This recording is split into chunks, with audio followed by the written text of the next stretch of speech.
Mungkin sebagian besar dari kita yang saat ini memandang secara abu-abu tentang peristiwa di Suriah menjadi tercerahkan. Alhamdulillah kemarin saya diberikan kesempatan oleh Allah Ta'ala berada setahun di bumi Syam dan mengerjakan proyek-proyek kemanusiaan yang ada di sana.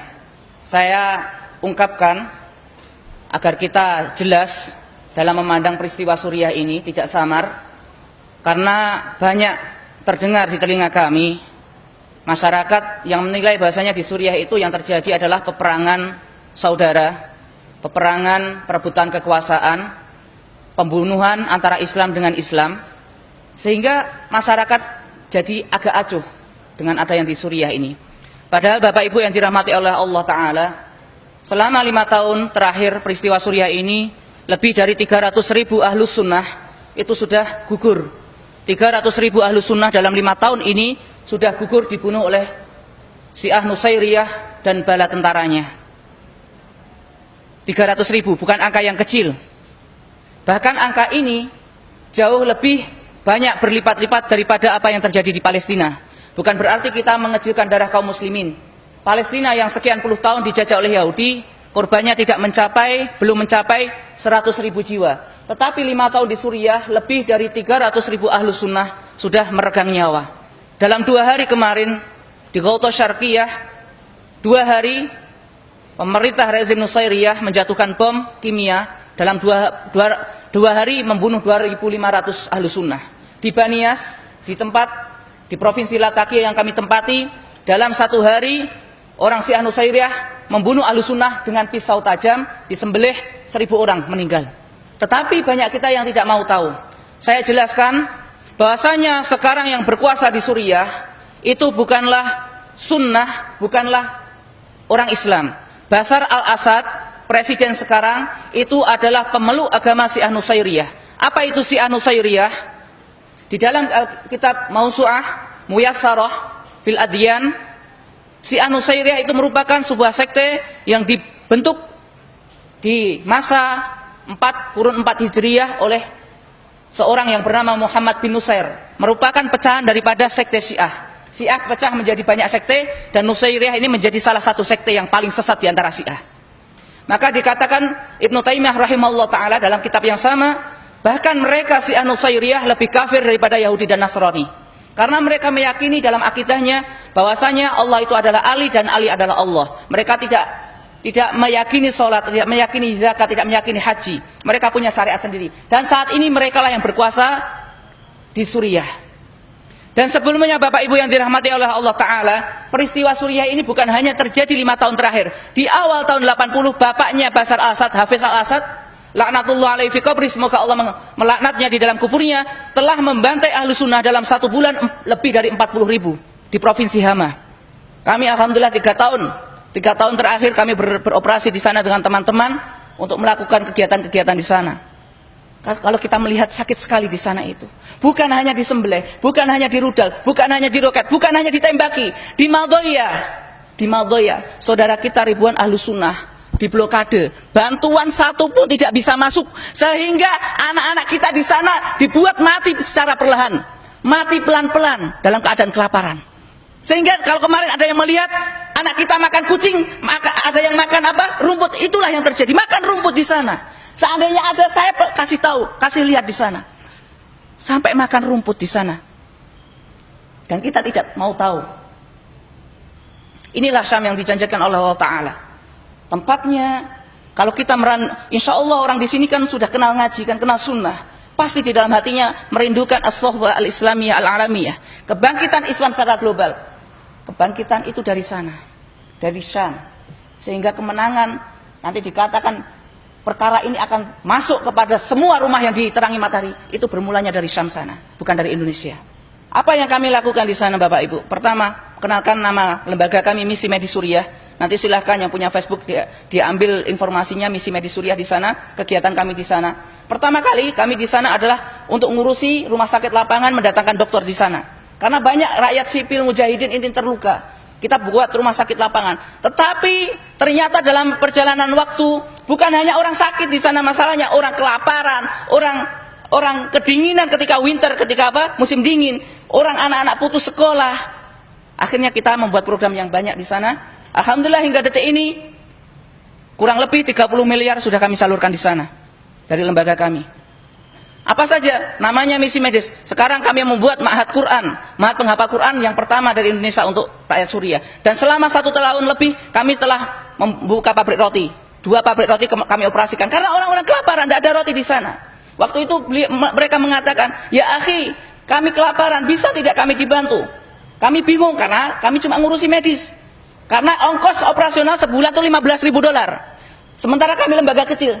Saya katakan kepada pimpinan, gimana ini? Orang-orang sudah kelaparan ini. Mujahidin kelaparan, orang sipil kelaparan. Bismillah. Akhirnya dengan izin Allah 1 tahun lebih kita memberi makan orang-orang di sana termasuk mujahidin. Kenapa? Masya Allah saya katakan, dari dana para muhsinin yang dimakan oleh orang-orang yang ribat, orang yang jihad. Maka saya katakan, insya Allah saya katakan sebagaimana yang Rasulullah SAW sabdakan, man jahaza ghazian faqad ghaza. Siapapun orang yang membekali orang yang berjihad di jalan Allah, dia dicatat amalan jihad fisabilillah. Berat di sana. Orang dijauhkan dari din, orang dibunuhi. Bagaimana tidak Bapak Ibu? Ini saya katakan, saya malam itu saya menggendong seorang anak kecil, saya timang-timang. Saya timang-timang bermain itu ke tempat kita, saya timang-timang, saya ajak main. Paginya datang ke klinik kita dalam keadaan kepala terbelah, otak berhamburan karena terkena bom. Seorang anak kecil. Dilihat di depan mata saya. Hari ini saya rangkulan dengan seorang kawan di sana. Besok kepalanya sudah tembus terkena tembakan sniper di sana. Dan di sana dihujani bom. Seandainya tahu bom itu seperti apa, masjid ini 2 atau 3 lantai, 1 bom itu cukup untuk menghancurkan sampai ke basement, lantai bawah. Sementara waktu itu Ramadan, saya hitung. Dalam 1 bulan, kurang lebih 650 bom dijatuhkan ke tempat kami. Di Halab, di kota Aleppo, 1 hari 100, kalikan 1 bulan, 3.000 bom. 1 bom menghancurkan 3 lantai sampai ke basement. Itu yang terjadi sampai saat ini. Dan mereka sekarang apa? Dibantu oleh kaum Majusi dari Syiah Iran. Syiah Irak datang, Syiah Yaman datang, Syiah Afghanistan datang, orang komunis datang, Amerika datang, semuanya membunuh Ahlus Syam. Dan kita di sini mengatakan tidak ada apa-apa terjadi di sana. Saya katakan, kenapa kita harus membantu? Saya berikan alasan, saya berikan cerita. Demi Allah, wahai ummahat, para bapak-bapak ataupun kakak-kakak di sini punya murid, ceritakan kepada mereka, kenapa kita harus membantu Ahlus Syam. Saya datang ke sebuah masjid. Waktu itu kita ingin membenahi sound system di sana. Dari balik masjid ada suara anak-anak mengaji. Anak-anak mengaji. Saya tanya sama seorang ikhwan di sana, Afan akhi itu siapa? Anak-anak sedang mengaji. Ikhwan ini kemudian menyambung cerita, ya akhi, antum tahu? Kamu tahu siapa yang ngajar anak-anak itu? Afan anak nggak tahu. Itu seorang ummahat, seorang ibu yang suaminya di awal medan jihad syahid. Dan kemarin baru saja anaknya usia 14 tahun berangkat ke medan jihad. Anaknya ini menginjak ranjau, meledak ranjaunya, terburai badannya. Maka ketika datang seorang ikhwah datang kepada ibunya ini, wahai ibunda, wahai bibi, ada berita untukmu. Berita apa? Anakmu di medan pertempuran menginjak ranjau dan meninggal.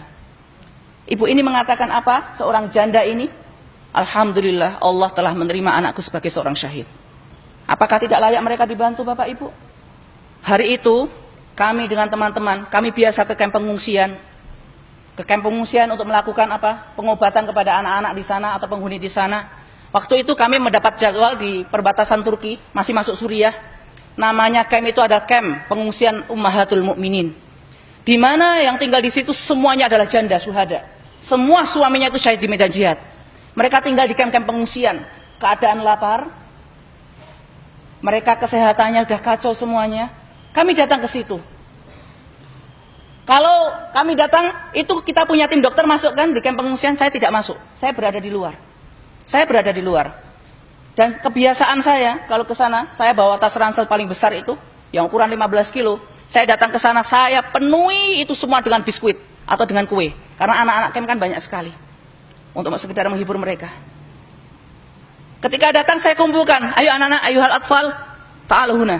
Ayo, kumpul sini sama paman. Paman ingin mendengar satu-satu dari kalian yang bisa menghafal Al-Quran, saya berikan biskuit ini. Yang bisa menghafal hadis satu, saya berikan biskuit ini. Mereka mulai hafalan surat ini, hafalan surat itu. Mereka saya berikan. Sebenarnya sih apa sih arti biskuit satu paling 2.000 di sini? Hanya bisa menyeka air mata mereka itu sesaat. Tapi paling tidak saya bisa melihat mereka tersenyum. Ayo yang bisa hafalan Quran ke sini. Mereka hafalan Quran, mereka hafalan hadis. Hari itu anak-anak kan sudah selesai, kita mau pulang. Saya kemas-kemas di mobil itu. Ketika saya kemas-kemas, datang 3 anak kecil perempuan. 3 anak kecil ini usia kelas 3 SD. Dia datang menghadap saya itu dalam keadaan menunduk-nunduk mukanya. Ahlus Syam, Bapak Ibu yang dirahmati Allah, perempuannya Masya Allah menjaga diri. Kalau ketemu lelaki itu langsung dia mengambil jalan lain. Kalau tidak sengaja itu terlihat kita berpapasan itu melempar muka di sana. Masya Allah orang Syam di situ. Muruahnya luar biasa. Si anak kecil ini kan datang kepada saya. Assalamualaikum. Saya jawab Waalaikumsalam warahmatullah. Dek, saya katakan, Dik, ada apa? Mereka diam, malu itu diam. Mereka saling sikut-sikutan. Udah kamu saja, kamu yang ngomong. Kamu saja yang ngomong. Kamu, ada apa ini? Ada yang bisa paman bantu? Ini anak-anak yatim tadi kan? Tadi belum dapat biskuit kan, masih ada sisa. Nih, kalau ada yang belum dapat biskuit nih, paman masih ada nih, saya kasih nih. Oh tidak paman, kami sudah dapat biskuit tadi, sudah ambil. Terus kalian mau apa? Paman, mereka diam. Mau apa? Saya kira kan namanya anak yatim. Rumah tidak ada, rumahnya sudah hancur ini. Paling yang minta ini, minta itulah. Saya tanya, minta apa nak? Ngomong sudah, nanti paman bantu kalau bisa. Paman Abu Zubair. Ya, Paman Abu Zubair bawa mushaf Quran tidak? Saya kan kaget. Mushaf Quran untuk apa kan dalam hati saya? Untuk apa saya katakan? Mushaf Quran untuk apa? Untuk kalian untuk diapakan mushaf Quran? Masya Allah, dengarkan baik-baik wahai ummahat, wahai para bapak. Mereka anak-anak yatim ini mengatakan, Paman Abu Zubair, demi Allah kami itu ingin sekali menghafal Quran, tapi di kamp pengungsian tidak ada Al-Quran di sana. Bisakah Paman berikan Al-Quran untuk kami? Waktu itu saya sudah tergoncang hati saya. Air mata sudah deras menetes sudah hancur hati saya waktu itu. Betul-betul sudah. Seorang anak yang rumahnya hancur, ayahnya meninggal dalam keadaan susah, mengatakan di hadapan saya, Paman punya mushaf Quran tidak? Kami ingin menghafal Quran tapi tidak ada di kamp pengungsian. Saya katakan waktu saya menangis, saya katakan, demi Allah, tunggu sebentar. Paman hari ini tidak bawa, tapi insya Allah kalau kesini Paman bawakan untuk kalian. Saya pulang itu menangis, bukan menangisi mereka, demi Allah saya menangisi diri saya. Dan waktu itu saya menangisi apa yang saya tinggalkan di Indonesia.